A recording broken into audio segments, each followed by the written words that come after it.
স্ত্রী তো প্রেমের গুরু, স্ত্রীকে আগে চরণ ধরতে হয়। স্ত্রীকে চরণ না ধরলে কি স্ত্রীর প্রেম শক্তি পাওয়া যায়? বলে কি করে?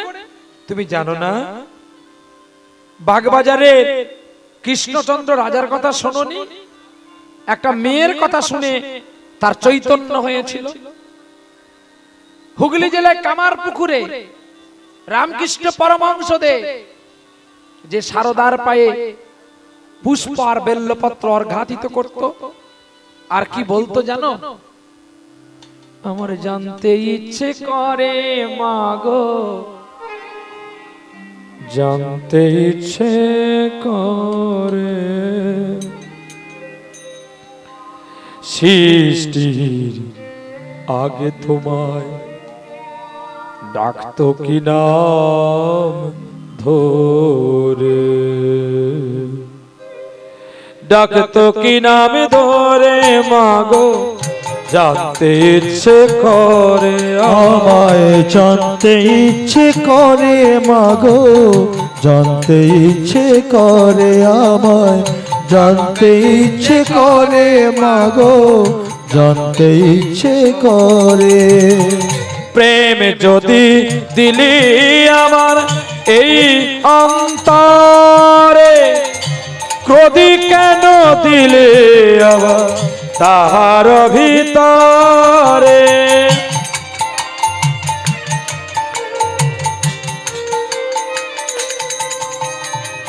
প্রেম যদি দিলে মনে এই অন্তরে, ক্রোধ কেন দিলে আবার তাহার ভিতরে? দয়াময়ে তারা তুই মা, ভাবতে ইচ্ছে করে আমার, ডাকতো কি নাম ধরে আমার, ডাকতো কি নাম ধরে তোমায়, ডাকতো কি নাম ধরে মাগো, মাগো, মা গো, মা মা গো মা জ্বলে উঠলো হৃদয়। সারদা যদি যদি রামকৃষ্ণ প্রণাম করতে পারে, এর আগে যে তোমাকে আমি পদাবলীটা শোনালাম, এই পদাবলীর মালিক হচ্ছেন চণ্ডীদাস ঠাকুর। চণ্ডীদাস যদি রজকিনী রানীকে প্রণাম করতে পারে, ভক্ত কবি জয়দেব যদি প্রণাম করতে পারে পদ্মাবতীকে, ভগবান কৃষ্ণ যদি রাধারানীকে প্রণাম করতে পারে, তাহলে আমি কেন তোমায় করতে পারি না? রাধে রাধে।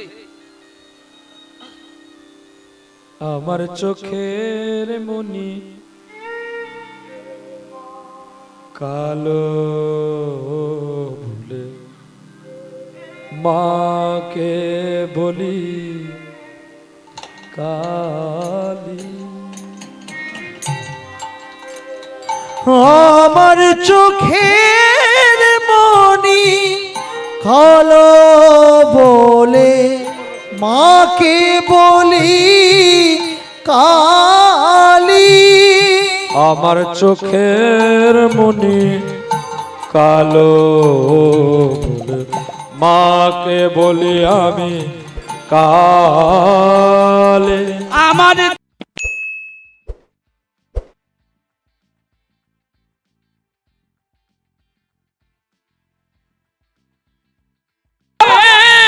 মনি কালো বলে মাকে বলি কালী। মার দয়াতে হাসি চলি, অরূপ কথা সদাই বলি, মায়ের কৃপা ভিক্ষা নিতে আমি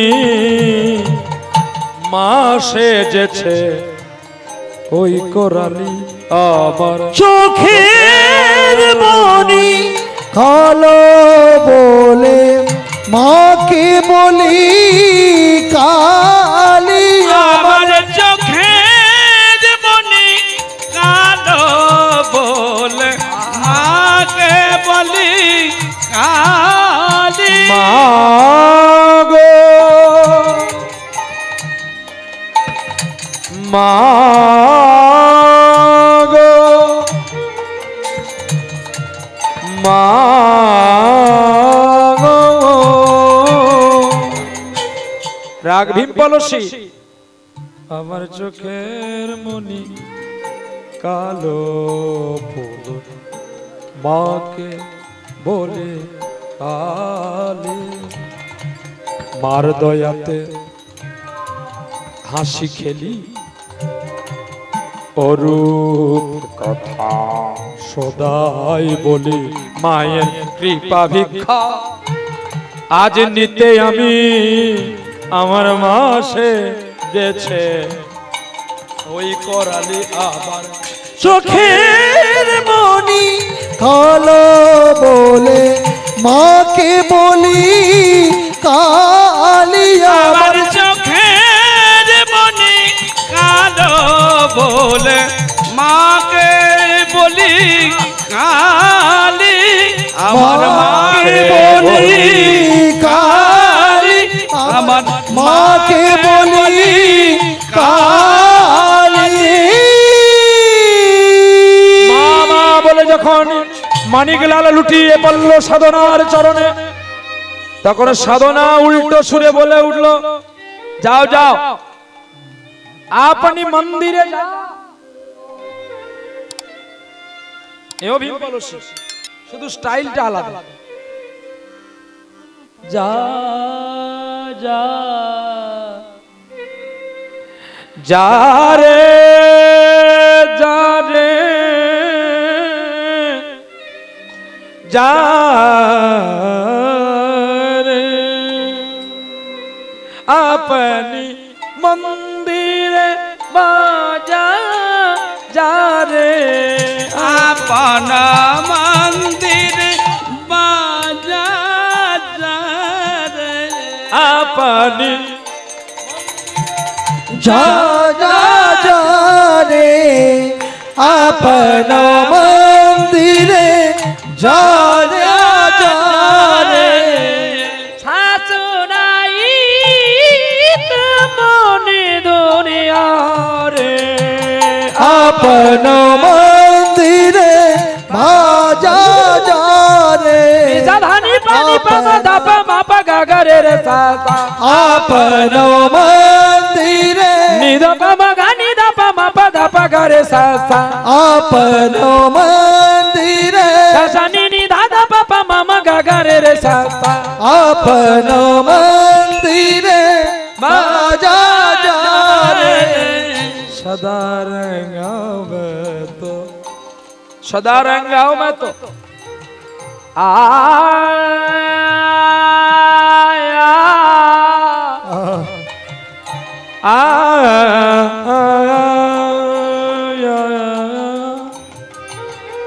যার গান শুনে সাধনার স্বামী মানিকলাল অবাক হয়ে গেলেন এই স্ত্রীকে না বিবাহ করলে জনম আমার বৃথা যাবে তাহলে উত্তমে উত্তম চাই এই বলে দেখাশোনা হয়ে গেল শুভ দৃষ্টি হয়ে গেল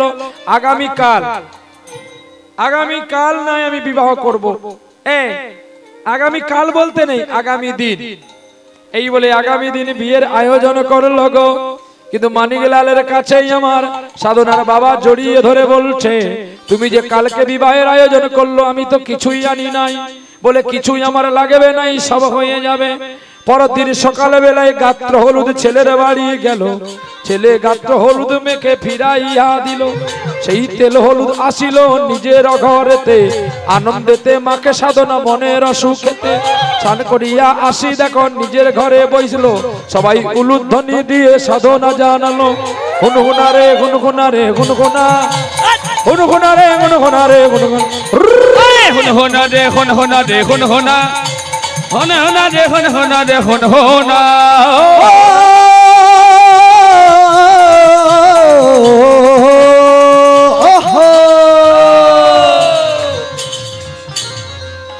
হুনহুনা রে হুনহুনা রে হুনহুনা হুনহুনা রে হুনহুনা রে হুনহুনা হুনহুনা রে হুনহুনা রে হুনহুনা হন হনা রে হন হনা রে হন হনা এবার মজা লেগেছে, এবার মজা লেগেছে, এবার মজা লেগেছে, এবার মজা লেগেছে, ওরে বিয়ে হতে চলেছে, এবার মজা লেগেছে। আরে বিয়ে হতে চলেছে এবার মজা লেগেছে শঙ্খ বাজে উলু বাজে, বাজে করো তালি।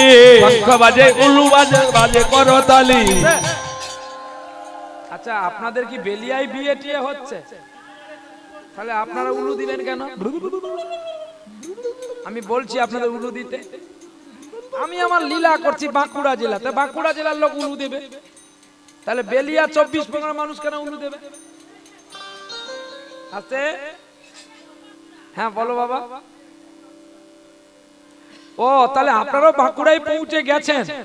ও এটা বলুন, কারণ বেলিয়াতে তো হরি নাম হচ্ছে, এখন তো বিয়ে হয়নি। কি হচ্ছে কি? বেলিয়ায় হরি নাম হচ্ছে না, ভুল বললাম? বিয়ে হলে তার আয়োজন আলাদা থাকবে, তার স্ট্যাটাস আলাদা থাকবে, হ্যাঁ খাওয়া দাওয়াটা একটু আলাদা থাকবে, কেউ কেউ আবার মুখ রুচির জন্য ছুটে যাবে। তাই গৌর হরি বল। কি রে বিয়ে করে খেতে যাবি নাকি? সত্যি সত্যি খিদে লাগবে তো, কারণ দেখবেন কীর্তনের ব্যথা একমাত্র মহাপ্রভু ছাড়া কেউ জানে না। সেই বোধহয় ও প্রসাদ খেয়েছিল বোধহয় 11টা 11:30টার দিকে এরকম হবে, ওর আগে আমি একটু পেয়ে নিয়েছি, তার মানে আমি 10 মিনিট 15 মিনিট আগে পেয়েছি, তারপরে ওরা পেল, তার মানে আমার ধরো 10:30টা, ওদের ধরো 11টা, এরকম একটা হবে। তো সেই যা পাওয়া, তারপর একটু গ্লাসে করে একটু গরম জল করে একটা ঔষধ দিয়েছে, ঔষধ একটু খেয়ে নিয়েছি, সেই যা খাওয়া। আর ছাই মাটি কখন জুটবে তো ঠিকানা নাই, ও শুধু ঠাকুরকে ডাকছে কখন সরবে, আমরা খাবো। সত্যি তো গায়কের চেয়ে বেশি পরিশ্রম হয় বাইনের, এই জন্য ভিখারির ছেলে হয় গাইন আর রাজার ছেলে হয় বাইন। তোকে বলতে বলছি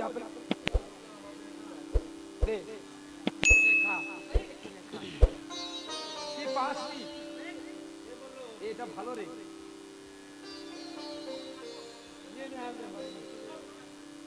গোবিন্দের সেবা লাগু মরছি জ্বালাই রে। আরে লীলাটা শেষ করতে দে।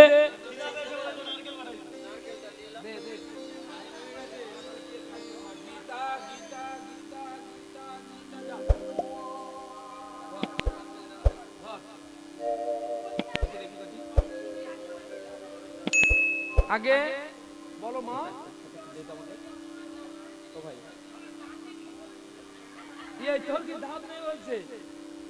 এ যে নারীর সঙ্গে কেলি করতে জানে তাকেই নারকেল দিলাম। মানে শুধু নারকেলটা কেন দিলাম জানেন তো? ও পিঠে খাবে। আজকে রাতের বেলা তাল গুড়িয়ে রেখেছে, আমি তো এদের কাণ্ড কারখানা দেখি, আমি গাড়ি লেগে গেছে, গাড়িটা কাদা মাদা হয়ে গেছে, শম্ভুকে বলছি গাড়িটা তাড়াতাড়ি ধুয়ে ফেলতো, দিয়ে একটু বিশ্রাম করবি। আবার ভাব দিচ্ছি কি যে ওরও তো একটা জীবন আছে, তা তোরা ঘুমিয়ে যা। এগুলো ঘুমিয়ে গেছে, আমি আমার আস্তে আস্তে করে একটু জল টল ছোটাছুটি করে একটু ধোয়া মুছে করে দিয়েছি। দেখি না দুম করে একটা কি পড়ে গেল, ও মা যেই পড়ে গেছে ও তাড়াতে ছুটছে, ও যে ভেতরে শুয়ে পড়েছিল ছুটছে। আমি বলি কে ছুটে গেল? যখন দিয়ে দেখি তালটাকে গুড়িয়ে নিয়ে ঘরের ভেতরে চলে আসলো। ব্যাপার মন্দ না। দিয়ে ভাত প্রসাদ পাওয়ার সময় আমাকে বলছে, দাদা মানে কি কি কুড়িয়েছি জানো? ও জানে আমি দেখিনি। আমি কি কুড়িয়েছি? আমি ভাবলাম হয়তো টাকার বস্তা রাস্তা গুড়িয়েছে। তাহলে আর কীর্তনগুলো যেগুলো আছে বলে দেবো যে শরীর ভালো নয় বলে না বলে দিয়ে যাক দিন বসে বসে খাবো। আমাকে তাল দেখাচ্ছে। আমি ভগবান তুই একে নিয়ে কি করবি? বলে তুমি জানো না একে পিঠে করে খাবো। আমি পিঠে বা বানাবে কে? বলে অনেকজন আছে। কেন? তুমি যাকে দীক্ষা দিয়েছো যে প্রতি আসলে তিলক পরে পরে যায়, ও কি এমনি কীর্তনিয়া না? এই নামটা বলা যাবে না।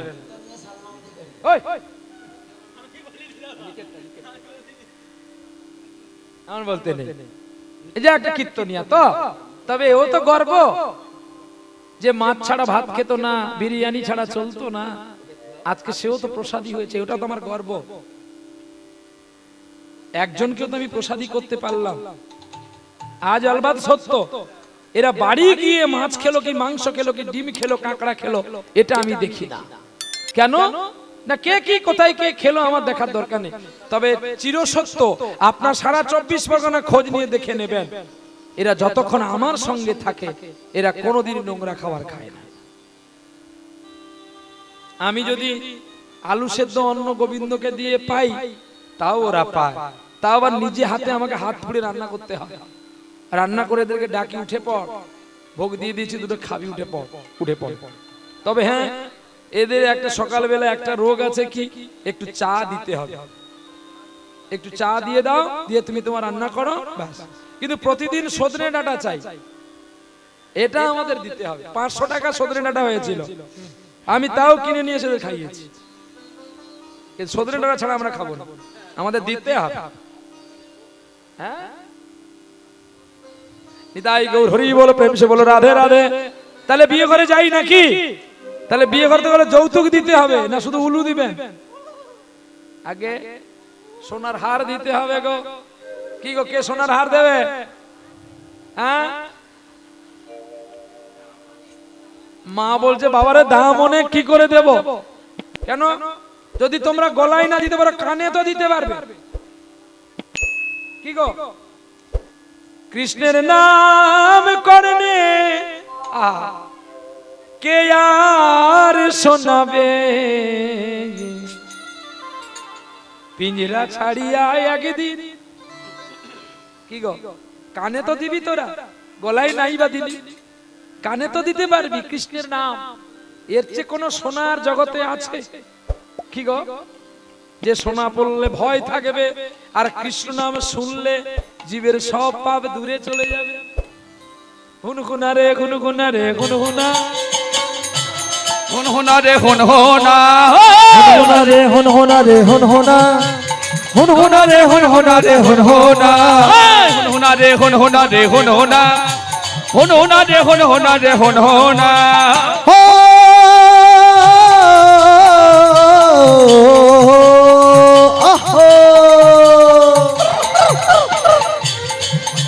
হুনহুনা রে হুনহুনা রে হুনহুনা, হুনহুনা রে হুনহুনা রে হুনহুনা, হুনহুনা রে হুনহুনা রে হুনহুনা, হুনহুনা রে হুনহুনা রে হুনহুনা।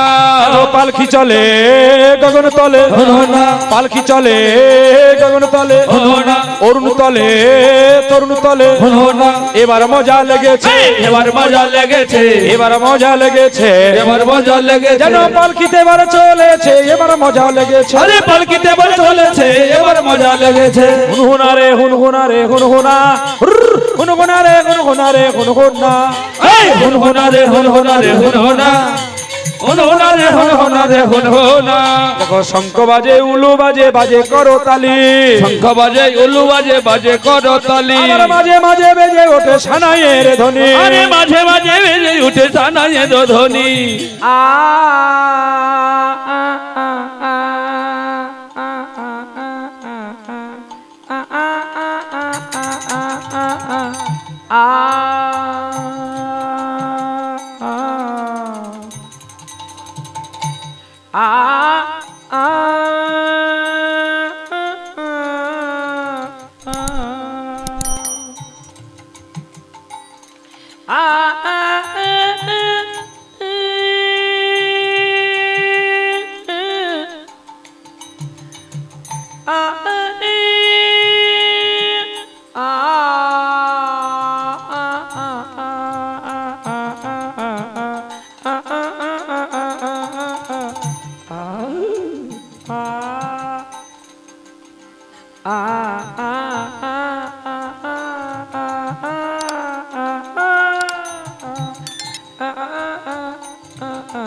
উলুধ্বনি হরির ধ্বনি শঙ্করধ্বনি সানাইয়ের ধ্বনি দিয়ে আজ বিবাহ হয়ে গেল।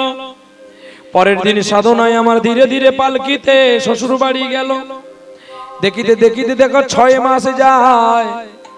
একদিন সকালে বেলায় পুষ্প তুলতে মানিকলাল বনের ভেতরে যায়। আর এমন সময় ঝিরিঝিরি বৃষ্টিপাত ছিল। হঠাৎ করে বজ্রপাতে বজ্র মানিকের মস্তকে পড়িল। চিৎকার করে হা কৃষ্ণ বলে প্রাণ ত্যাজিল গায়। এই শব্দ সাধনা যে শুনিবারে পায়। গৃহের কাজ ফেলিয়া দেখো ছুটিয়া বনের ভিতরে দেখে মানিকলাল পড়ে আছে মাটির উপরে। তারে দেখো ওগো যাই না চেনা। আরে তারে দেখো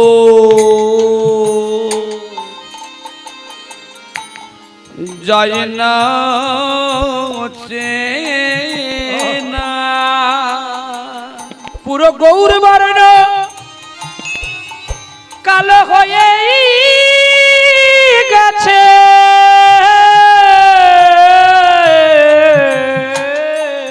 তারে আরে তারে দেখো আরে বাহ আরে যায় না চেনা। সকলে জানাজানি হয়ে গেল। সাধনাকে বাড়ি থেকে দূর দূর করে বের করে দিল। কাঁদতে কাঁদতে সাধনা বাড়ি আসলো বাবার কাছে। আর বাবা বলে মা রে তুই এসেছিস, আমার জামাই কেন এলো না? বলে বাবা গো আজ সকালে বেলায় পুষ্প চয়ন করতে গিয়ে তোমার জামাই বাবু বজ্রপাতে মারা গেছে। সাধনার বাবা ধীরে কেঁদে কেঁদে বলছে আমার ভালো হলো বাবা, আমার ভালো হলো, আমার ভালো হলো,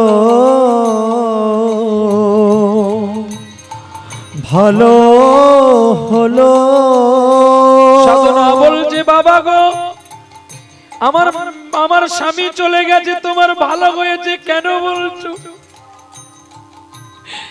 ধীরে বলছে মারে যেই হাতে আমি তোকে আহ্বান করেছিলাম, যেই নয়নে তোর আহ্বানের মূর্তি দেখেছিলাম,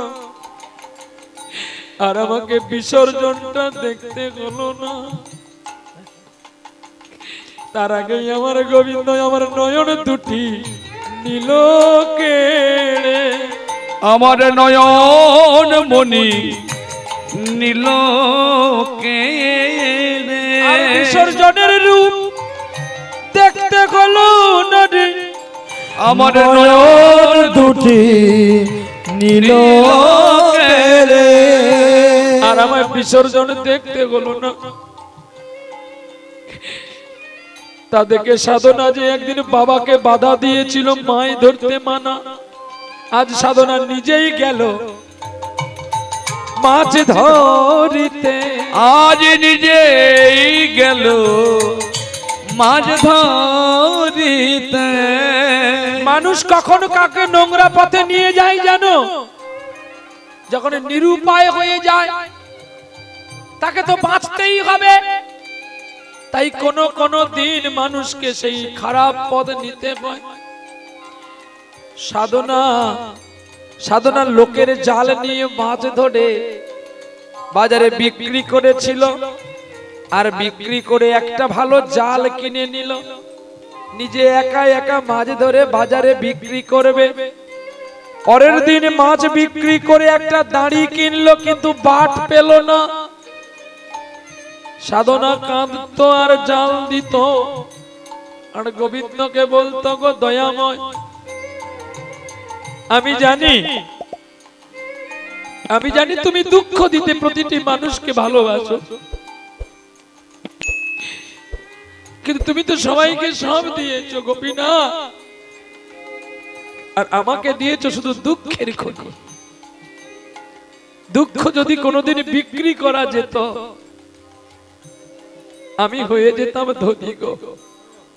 কারণ কেন জানো, বাল্য হইতে আমি যে দুঃখের সাগরে ভেসে আছি, একদিন কি তোমার দয়া করুণার নিদান আসবে না যে আমি একটু দুঃখ ছাড়া সুখ পাবো? ওরে দুঃখ যদি বিক্রি করিত রে,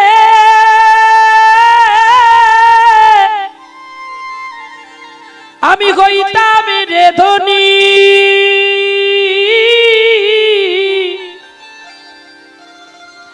বিধাতা দিয়েছে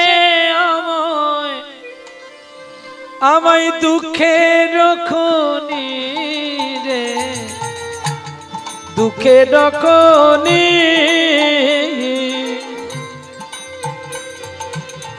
আরে দুঃখ যদি বিক্রি হইত রে,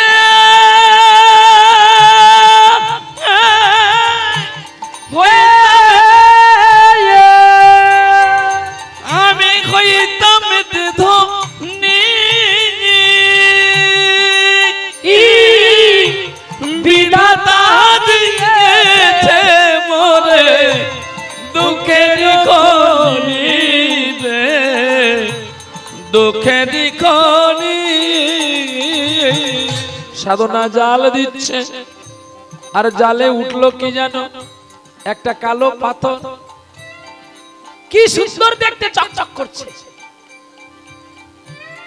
অন্তর্যামী প্রাণে গোবিন্দ অন্তরে জানিলেন, প্রভু অন্তরে জানিলেন গো, অন্তর্যামী প্রাণে গোবিন্দ অন্তরে জানিলেন, অন্তরে জানিলেন। ওরে সাধনার কথা প্রাণ গোবিন্দ আজ বুঝিতে পারিলেন গো, বুঝিতে পারিলেন। আরে সাধনার কথা প্রাণ গোবিন্দ শুনিতে পারিলেন গো, জানিতে পারিলেন। সাধনার কথা জানতে পারলেন কে? সাধনার কথা জানতে পারলেন আমার গোবিন্দ। শালগ্রাম রূপে আসে ওই শিলাবতী নদীর জলে, ওই না শিলাবতী নদীর জলে, আবার জাল দিতে পেয়ে গেল পাথর রূপে কোলে গো, পাথর রূপে কোলে। এত সুন্দর চকচকে কালো পাথরটা, একে আমি দাড়ির মধ্যে রাখবো, একেই বাট করব। প্রতিদিন ওকেই বাট করে মাছ বিক্রি করত সাধনা। আর সাধনায় বাটটাকে যা বলতো যে 1 কিলো হয়ে যায়, তাই হয়ে যেত। মানুষ চিন্তা করলো আমরা টাকা দিয়ে মাছ কিনছি, আমরা একটু বাজারে অন্য দোকানে পরব করব। এবার অন্য দাঁড়িতে তুলে দেখতো যে সত্যিকারের একটা পাথর 1 কিলো 2 কিলো 5 কিলো কি করে হয়, এটা তো সম্ভব হয় না। তাই যারা 5 কিলো নিয়েছে, 5 কিলো দাম দিয়েছে, তারা যখন অন্য দাঁড়িতে ওজন করে দেখে বেশি হচ্ছে বই কম হচ্ছে না, তা থেকে সাধনার মনে তা সবাই যারা খদ্দের তারা সকলে শ্রদ্ধা ভক্তি সাধনাকে করলো। সাধনার এই বাটটা বোধহয় কোনো দারুণ জাদু ম্যাজিক জানে, তা নাহলে একটা পাথর কি করে এত ওজন হতে পারে। আর একদিনই সদানন্দ নামে একটা বাবাজি খোল করতালে নিয়ে প্রভাতের সময় ফেরি করতে করতে পৌঁছে গেছে মাছের বাজারে। আর তাকে দেখে দিল জ্যোতি, তাকে দেখে দিল জ্যোতি, তাকে দেখে দিল জ্যোতি, তাকে দেখে দিল জ্যোতি, তাকে দেখে দিল জ্যোতি, তাকে দেখে দিল জ্যোতি, তাকে দেখে দিল জ্যোতি, তাকে দেখে দিল জ্যোতি, জ্যোতি যে দিল রে, জ্যোতি যে দিল রে, জ্যোতি যে দিল রে, জ্যোতি যে দিল রে, এত জ্যোতি এত জ্যোতি, জ্যোতি যে দিল রে, এত জ্যোতি এত জ্যোতি, জ্যোতি যে দিল রে। সকাল বেলায় বাবাজি হরিনাম গাইতে গাইতে চলছে গো, রাই জাগো জাগো শ্যামের মনে মইনি বিনোদিনী রায়। রাই জাগো গো জাগো শ্যামের মন মোহিনী বিনোদিনী রায় রাই জাগো জাগো মেরে মন মোহিনী বিনোদিনী রায়। দেখবেন যারা বৈষ্ণব মানুষ হয় তারা সকাল বেলায় মানুষের ঘরে ঘরে গিয়ে হরিনামে বিলায়, আর হাতে করতাল দিয়ে করতাল বাজিয়ে তারা সকালে মানুষের ঘুম ভাঙিয়ে হরিনামে দেয়। প্রভাতী অনেক গান আছে গো। জাগিয়ে আলোইয়া কৃষ্ণের নাম ওয়ে নগরবাসী, জাগিয়ে আলোইয়া কৃষ্ণের নাম। অগো জাগি আলো প্রিয় কৃষ্ণের নাম নগরবাসী, জাগি আলো কৃষ্ণ নাম। রাই জাগো বলি সুখ সারি বলে, রাই জাগো বলে সুখ সারি বলে। কতই নিদ্রা যাও গো রাধে শ্যামানি কেরে কোলে, রাই জাগো শ্যামে জাগো বলে সুখ সারি বলে। রাই জাগো বলে সুখ সারি বলে। আরে ধুঁয়ো ভেতর দিকে নিয়ে যায়, এদিকে ধুঁয়ো দিস নি যা। চালা প্রতিটা প্যান্ডেল এক একটা পাগল থাকবে মোটামুটি, সে শুধু গুঠে গুলোকে নিয়ে পাতাস করে চলে যাবে, ধুনো একদম নাই। ধুনোর যে দাম।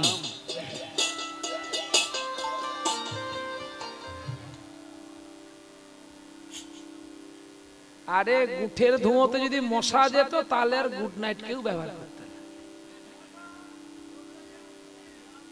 হবে। আগে বাবা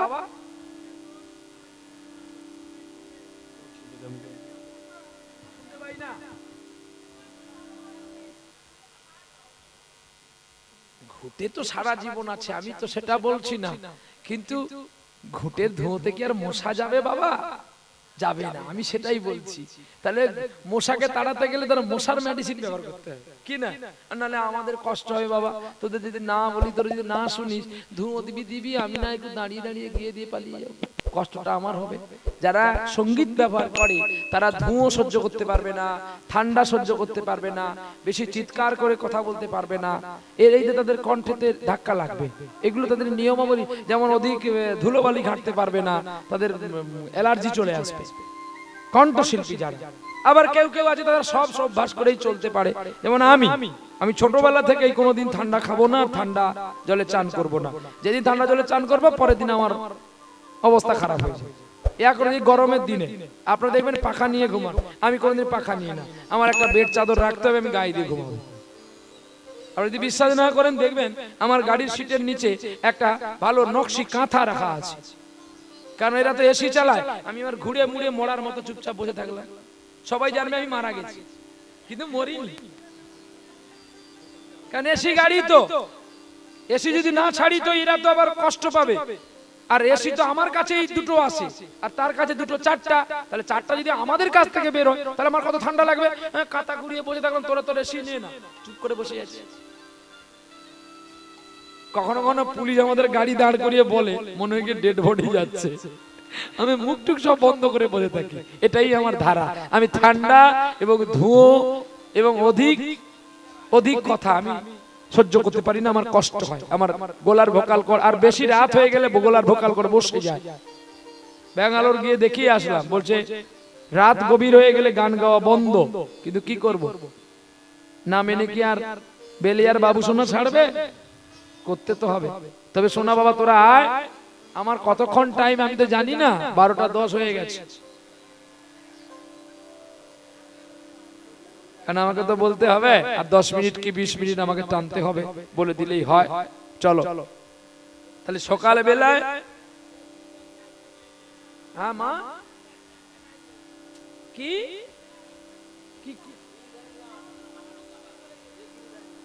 ও এগুলো আজকে বলিস না মা, খুব কষ্ট হচ্ছে। সব অনুরোধ রাখলে আজকে গাইবো, এর পরের বেলা আসবো বলে আর আসবো না, সেটা ভালো হবে তো? বল। আমি এমনিতে ডবল পালা করি না, তোদের অনুরোধের জন্য করছি। ডবল পালা গাইতে গেলে যে কি যন্ত্রণা হয়, মাথা যেন খুলে পড়ে যাচ্ছে, কিন্তু তবু গাইতে হবে, কিছু করার নেই। তারপরে তো গলা তো যাবে, আবার তাকে যত্ন করতে হবে। এখন এই গলাকে রেয়াজ করলেও গলা টাইলে আসবে না, বলে কেন না তুমি তার প্রতি অত্যাচার করছো। চলো বিদায় গো। রাইজা গোসামে জাগো বলি সুখ সারি বলে, রাইজা গোসামে জাগো বলে সুখ সারি বলে।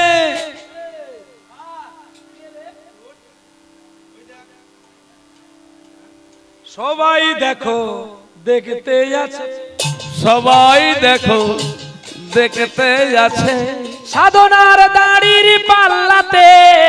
সবাই দেখো দেখতে যাচ্ছে, সাধনার দাড়ির পাল্লাতে সবাই দেখো দেখতে যাচ্ছে।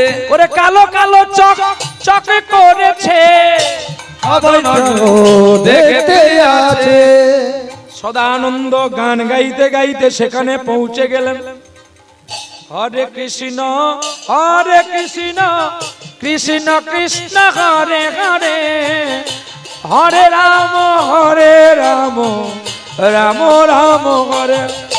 নিতাই গৌর হরি বল, গৌর হরি বল, হরি হরি বল, গৌর হরি বল, হরি হরি বল, হরি হরি বল, গৌর হরি বল, গদাধরের বল, হরি হরি বল, হরি হরি বল, নিতাই হরি বল, গৌর হরি বল, নিতাই হরি বল, গৌর হরি বল, নিতাই হরি বল, গৌর হরি বল, নিতাই হরি বল, গৌর হরি বল, নিতাই হরি বল, গৌর হরি বল, হরি হরি বল, হরি বল।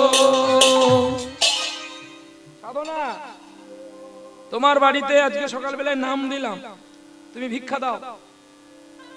সাধনা দোকানই খুলেছে সবে, তার মাছ এখনো বিক্রি হয়নি, কি ভিক্ষা দিবে? ভিক্ষা দেওয়ার মতো কিছু নেই। বলছে বাবা তুমি সকালবেলা আমার দোকানে আসলে, আমি তো এইমাত্র মাছের দোকান পেতেছি, তুমি একটু ফিরে আসো। আমি তোমার দোকানে প্রথমেই নাম দিলাম, আর তুমি যদি বলো আমাকে ফিরে আসতে, তাহলে তো আমার সারাদিন বোধহয় এমনি করে ফিরতেই হবে।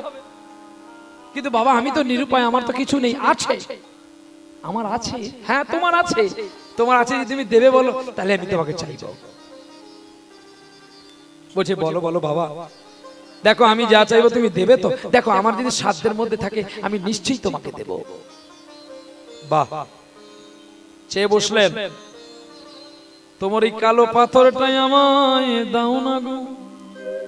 আহা, যে এই কালো পাথরের কথা বলে উঠল, অমনি সাধনার নয়নে এলো বাড়ি। কেন জানো? সদানন্দ বাবাজিকে বলছে, আমি রাতের বেলায় যখন ঘুমিয়ে পড়ি, একে বুকে করে নিয়ে আমি ঘুমাই, কারণ আমার স্বামী তো নেই। তুমি জানো এই জগতে যার স্বামী নেই তার যে জগতে কি সুখ, যার নেই কেবলমাত্র সেই জানে। আর যার স্বামী আছে সে কি তা এত যত্ন করে? এটা জানবেন, স্বামী থাকতে যদি কোনো মেয়ে কোনো খারাপ কাজ করে তার দোষ কেউ ধরে না, কিন্তু যার স্বামী নাই সে যদি কোনো দোষ অপরাধ নাও করে তবু তার গায়ে বেশি মানুষ কাদা ছেটায়। কেন জানো? তার অভিভাবক নাই। আমরা এখন তো শক্তের ভক্ত, নরমের জম নাকি? শক্তের ভক্ত তো নাকি, আর নরমের জম মানে যে শক্ত তার কাছে আমরা নরম হয়ে থাকি, শক্তের ভক্ত। আর যে নরম তার কাছে আমি জম, যেন আমি যেন কত কিছু জানি। সাধনা বলছে বাবা তুমি যদি এই পাথরটা আমার নিয়ে চলে যাও আমি কি নিয়ে থাকবো? বলছে জানো, তুমি জানো না এই পাথর যদি, এই পাথর কিন্তু এই জায়গায় রাখা যায় না। একটা কাজ করো না, আমি বলছি কি এই পাথরটা এই জায়গায় নয়, আমাকে দাও, আমি ওকে নিয়ে গিয়ে যত্ন করব। বলছে না, আমি পাথরটা দিতে পারবো না। তখন সাধনাকে বলছে, তুমি সতী নারী, তোমার কথা আমি অনেক শুনেছি রামনগরে মানুষের মুখে। তুমি বাল্যকাল থেকে মা হারা, তোমার বাবা অন্ধ, তুমি স্বামী হারিয়েছো, কিন্তু আজ দেখলাম তোমার মনে এখন আসক্তিটা যায়। ঠিক আছে, সকাল বেলায় তোমার দোকানের নাম নিয়ে যখন আমি কিছু পাবো না, আমি যাই। সাধনা চিন্তা করলো, একদিকে আমার পিতৃকুল, স্বামীর কুল, স্বামী চলে গেলে তার স্বামী নিন্দা করতে আমি পারবো না। সে যাই করুক না কেন, গোবিন্দের কাছে তার মঙ্গল কামনা করি, ও ভালো থাকুক। আমি দুঃখ পেলে যদি তুমি খুশি থাকতে পারো, তাই তুমি থাকো। তুমি নিজের মুখে বললে যেদিন সবই তোমার অভিনয়, সত্যিকারের কিছু নয়, আমি দুঃখ পেলেও খুশি হলাম জেনে। ওগো ঠাকুর, তুমি দাঁড়াও, এই নিয়ে যাও, যাকে এত যত্ন করে আমি রেখেছিলাম,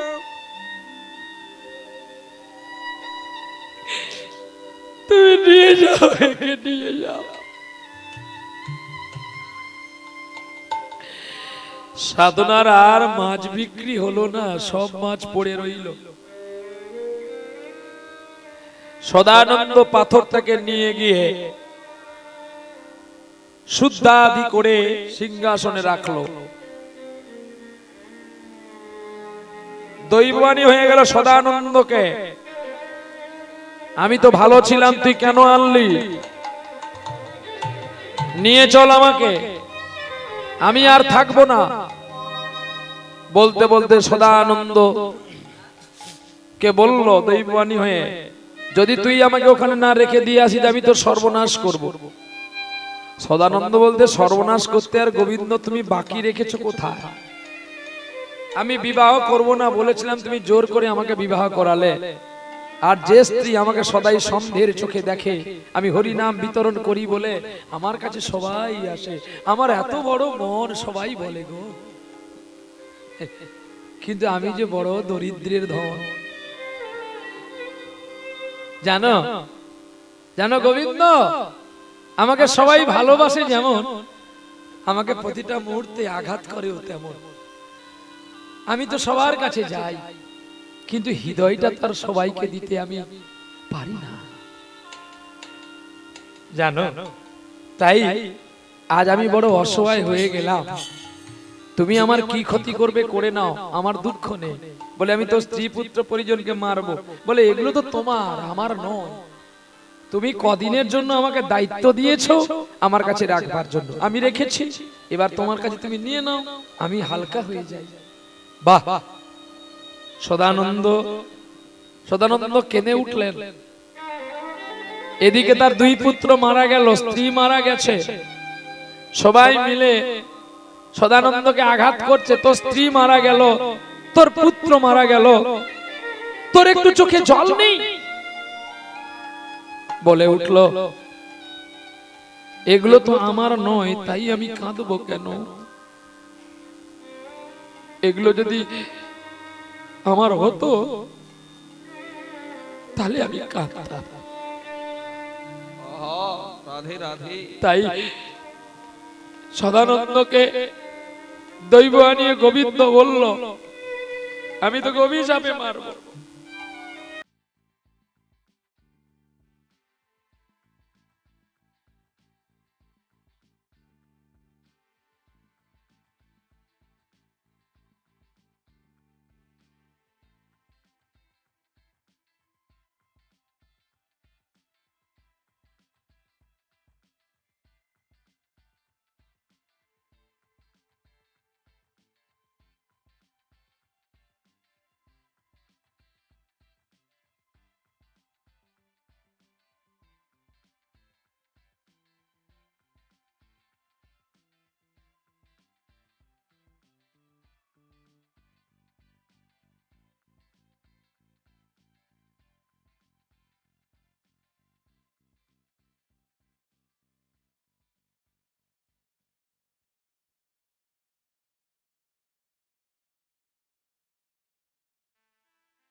23 বছর গাইলাম একভাবে বর্তমানে, আর এখানে হয়ে গেল প্রায় 4 বছর, চলমান 4 বছর। ঠিক আছে, আমি কথা দিলাম ব্যাসদেবের আসনে আমি যতদিন গাইতে পারবো আমি তোমাদের চরণে আসবো। নিতাই গৌর হরি বল হরি বল। অর্থ তো সবাই রোজগার করে, আমি তো আর এত দামি নয়, কিন্তু এই ক্ষুদ্র শিল্পীকে যে আপনারা আপনাদের চরণে ঠাঁই দিয়েছেন আমি অভিভূত আপ্লুত। এর চেয়ে বড় পাওয়ার কিছু হতে পারে না। ভক্তের চরণ ডিগ্রিটাই সবচেয়ে বড়, কাগজ কলমে আমার দরকার নেই। ভক্তই তো আমার মা, ভক্তই তো আমার বাবা। আর আপনারা এইটুকু আমায় আশীর্বাদ করুন, আমি দূরে থেকেও যেন আমার মা বাবাকে একটু ভালোবাসতে পারি। আমি তো আমার মূল্যবান সম্পদগুলোকে হারিয়ে ফেলেছি, যাদেরকে আমি আর কোনোদিন খুঁজেও পাবো না। তারা আছে কি নাই, যাদের আমি পেয়েছি তাদের যেন না আমি কোনোদিন ভুলতে পারি। এ জীবন একটা ব্যথিত পরাণ গো।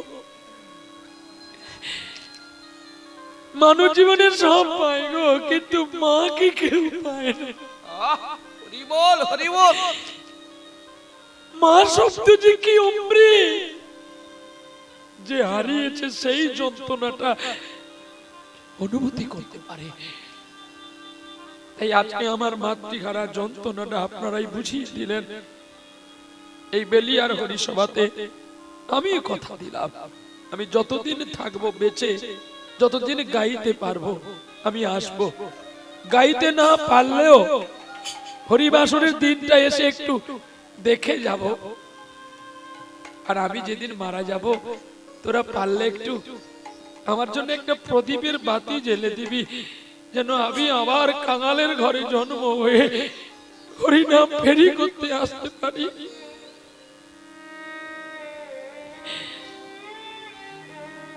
আমি যেদিন আমার বাবু সোনা আমার গাড়িটাকে পুলিশ অ্যারেস্ট করে নেয়, তাদের ভোটে দিতে হবে, আমি মানা করলাম। আপনাদের গ্রামে যিনি একটি ছেলে যিনি ভালো একজন সার্ভিস করে, আমার বাবু সোনা উনাকে ফোন করে গাড়িটাকে ছাড় করে নিয়ে সঙ্গে সঙ্গে একটা কাগজ বানিয়ে দিল, যে বলছে বাবা এই কাগজটা তুমি কাছে রাখবে, কেউ যদি ধরে তুমি বলবে আমাকে। আর কেউ ধরেও না, কাগজটা তো রেখেছি এমনি। কেউ দাঁড় করাতে বললে, চেকিং করলে, কাগজটা দেখালে স্যালুট করে ছেড়ে দেয় গাড়িটা। কিন্তু এটা জানবেন, আমাকে নেওয়ার জন্য অনেক মানুষ অনেক টাকা দেয়, কিন্তু এমন ভালোবাসাটা কেউ দেয় না। আমি অভিভূত, হেরে গেলাম। আমি ভেবেছিলাম আর তোমাদের হলিয়াতে আসবো না, কিন্তু আমি তোমার কাছে হেরে গেলাম। তোমার ভালোবাসাই আমার সব পথকে পিছল করে দিল। একটা জিনিস জানবেন, কেউ যদি একটা সোনার ইটকে হারিয়ে ফেলে, সে মেহনতি আবার একটা ইটকে খুঁজে পায়। কিন্তু যদি কেউ একটা ভালোবাসাকে হারিয়ে ফেলে, কোনো বাজারে একটা ভালোবাসা খুঁজে পাবে না। যেমন আজকে দুপুর বেলায় আমি খেতে বসে কেঁদেছি এবং রেগেও গেছি আমার কাকার উপরে। পরের দিন দুটো করে গান আছে, একটা গানে কি ভাইকে বলে কয়ে গানটা রেকর্ড করা যায় না? তখন আমি বলছি আর কাউকে আসতে হবে না, সবাই চলে যা, যে যার পয়সা মিটিয়ে নিয়ে পালিয়ে যা। আমিও যখন জন্ম হয়েছিলাম আমাকে ছেড়েও তো আমার আপনজন গুলো পালিয়ে গিয়েছিল, কেউ তো আসেনি। যৌবন পদার্পণে পিতা আমাকে বলে দিল, তুমি বাড়ি থেকে দূর হয়ে যাও, তোমার মুখ দেখবো না। 14টা বছরও আমি কাটিয়ে দিলাম বাবার মুখটা না দেখে, মায়ের মুখটা না দেখে। বাকিটা আর জীবন তো হয়ে গেল মৃত্যুর অধিগত। তোমরাও যদি চলেও যাও আমি তাও নাই, ভাববো যে এই জীবনটা আমার একটা ব্যথিত পরাণের মোমবাতি। সবাই আগুন দিতে জানে, কেউ কোলে নিতে জানে না। সত্যি মানুষের হৃদয়টা হতে হবে মোমবাতির মতো, আগুন দিলেই মোমটা গলতে থাকে, মোম আর ভালোভাবে থাকে না। নিতাই গৌর হরি বল হরি বল। দেখতে দেখতে সাধনা তার বাবাকে নিয়ে বৃন্দাবনের পথে চলেছে। আর হেন সময় সদানন্দের সঙ্গে দেখা হয়ে গেল। সদানন্দ বলছে, কি গো সাধনা, তুমি কোথায় যাবে? একটা কাজ করো, তুমি বরঞ্চ আমার বাড়িতে চলো, তোমায় কোথাও যেতে হবে না, তোমার অন্ধ পিতাকে নিয়ে তুমি সেবা করো। এই বলতে বলতে অনেক দিন গেল। কিছু গ্রামের মানুষ আছে দেখবেন হিংসুটে, তারা মানুষের কোনোদিন ভালো দেখে না। তারা সদাইকে নিজেকে বলে যে আমরা বড় হয়। তো তারা কি করলো জানেন? তারা আনন্দ চিন্তনে নবাবের কাছে মুর্শিদাবাদে গিয়ে নালিশ জ্বালানো। আমাদের তৎকালীন দিনে বিচার আচার হতো মুর্শিদাবাদে। এই মুর্শিদাবাদে হাজারদুয়ারিতে নবাবের কাছে বিচার পড়ে গেল। আর না জেনে না শুনে নবাব তার কোটালকে দিয়ে বেত্রাঘাত চাবুকের আঘাত করতে করতে নিয়ে চলে গেলেন। আর নিয়ে গিয়েই রায় দিয়ে দিল, তুমি সাধনার সঙ্গে অবৈধ সম্পর্কের জন্য তোমার হলো ফাঁসি। তাই ফাঁসির মঞ্চে তুলে দিলেন। আর হেন সময় হাত পা বাঁধা অবস্থাতে মুখে কালো কাপড় দিয়ে গলায় পা রজ্জু দিয়ে দিয়েছে ফাঁসির দড়িটা। আর সদানন্দ কেঁদে কেঁদে বলছে, তুমি না আমায় কথা দিয়েছিলে আমার ফাঁসি দেখতে আসবে।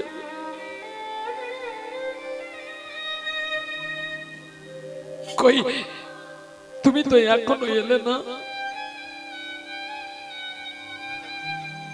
অবাক চিন্তনমান। আজকে আপনাদের বেলিয়াতে ধামুয়া থেকে আমার একজন মা বাবা এসেছে। তারা ফুচকা বিক্রি করলে তাদের জীবন চলে। এত বড় রোজা গেল, রোজাতেও যায়নি। কালকে কি সাহস বলে বলে বর্ধমান মোটরসাইকেল নিয়ে চলে যাবে বলে গান শুনতে যাব। আমি ওদেরকে খুব বকুনি দিয়েছি, না না তোকে যেতে হবে না, আর কোনোদিন তুই আমার কাছে আসবি না। এরা কাকদ্বীপ নামখানা মোটরসাইকেল নিয়ে দুজনে চলে যায় মা বাবা। বলে বাবা ফুচকো তো প্রতিদিনই বিক্রি হবে, কিন্তু তোমাকে কি আর প্রতিদিন পাবো? এই চলে এসছে দেখো। যখনই আসবে কিছু না একটা আমার জন্য আনবে, একটা চকলেট, না হলে ছোলা ভাজা, না হলে বাদাম ভাজা নিয়ে চলছে তার ছেলেকে খাওয়াবে। মারে এই জন্মে কেন তোরা অনেক দূরে থাকলি রে, যেন আর জন্মে তোদের গর্ভেই আমার জন্ম হয়। তবে সত্যি আমার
নিতাই চাঁদ, নিতাই চাঁদ ফাঁসির দড়ি গলায় দিয়ে যেই টানতে গেল, আলমী সাধনাকে বলছে, মা রে তুই আমায় তাড়াতাড়ি নিয়ে চল, আমার সদানন্দের ফাঁসি হয়ে গেছে। আর এমন সময় সাধনা শালক নামকে কোলে নিয়ে যেই রাধা নাম উচ্চারণ করলো, বিষ্ণুপুর হইতে দেখো বারাণসী নদীর তীরের মতো গতি সতী মন্থরে চলে গেলেন কোথায়? মুর্শিদাবাদে। শব্দ হয়ে গেল, দৈবানী হয়ে বলে গেল সদানন্দের ফাঁসি হয়ে গেছে, আর গিয়ে লাভ নেই। সাধনা আচার্যকে বলল, ঠিক রে পড়ল শালগ্রাম, আর সেই শালগ্রাম থেকে হয়ে গেল আর একটা সদানন্দ। ফাঁসির মঞ্চে চলে গেছে গো, আর ফাঁসির মঞ্চে চলে গেছে। বলে দাঁড়াও, ফাঁসির দড়িটা টানবে না। ওর নাম আসল সদানন্দ নয়, আমার নামই সদানন্দ। ছুটে চললেন গোবিন্দ নিজেই, আর সদানন্দের স্পর্শে, আসল সদানন্দের স্পর্শে নিরানন্দ প্রদানন্দ সদানন্দের হাতের বেড়িগুলো খুলে গেল। ও গো বন্ধু আমার, আধার রাতে যদি এলে, হাতে খানি রাখো মোর হাতে, তুমি নির্ভয় নির্দয় তোমার হাতের ছোঁয়া পেলে।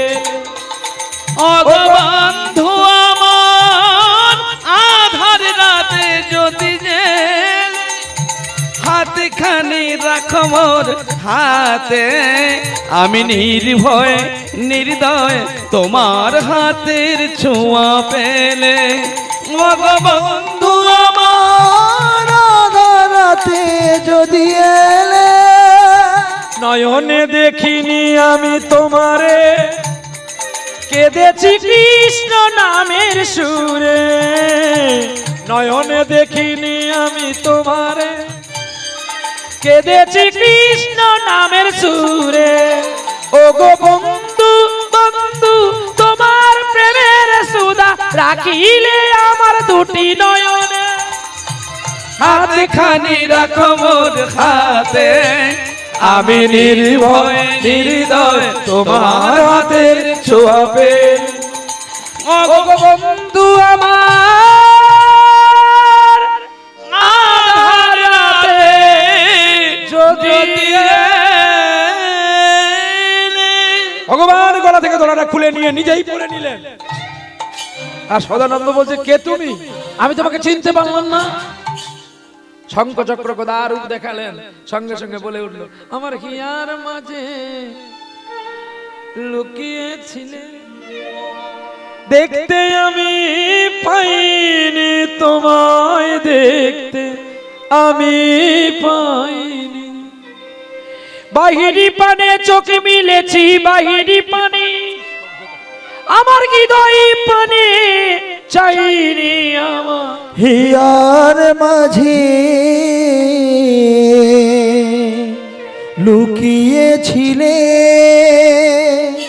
দেখতে আমি পাইনি তোমায়, দেখতে আমি পাইনি। আমায় পার করো গো পারেরি দয়া, আমায় পার পারেরি দয়া। আমি আশায় আশায় বসে রইলাম, আমি আশায় আশায় বসে রইলাম, তোমার চরণ পাবো বলে। দিন কবে শেষ হবে, হরিদিন কবে শেষ হবে। ভক্তের সনে ভগবানের মিলন হইল, চাঁদ বদনে সবাই মিলে একবার হরি হরি বল। পিঞ্জর খুলে দিয়েছি, যা কথা বলার সবই বলে দিয়েছি। যারে যারে উড়ে যা, যারে যারে উড়ে যা। পিঞ্জর খুলে দিয়েছি, যা কথা বলার সবই বলে দিয়েছি। যারে যারে উড়ে যা, যারে যারে উড়ে যা।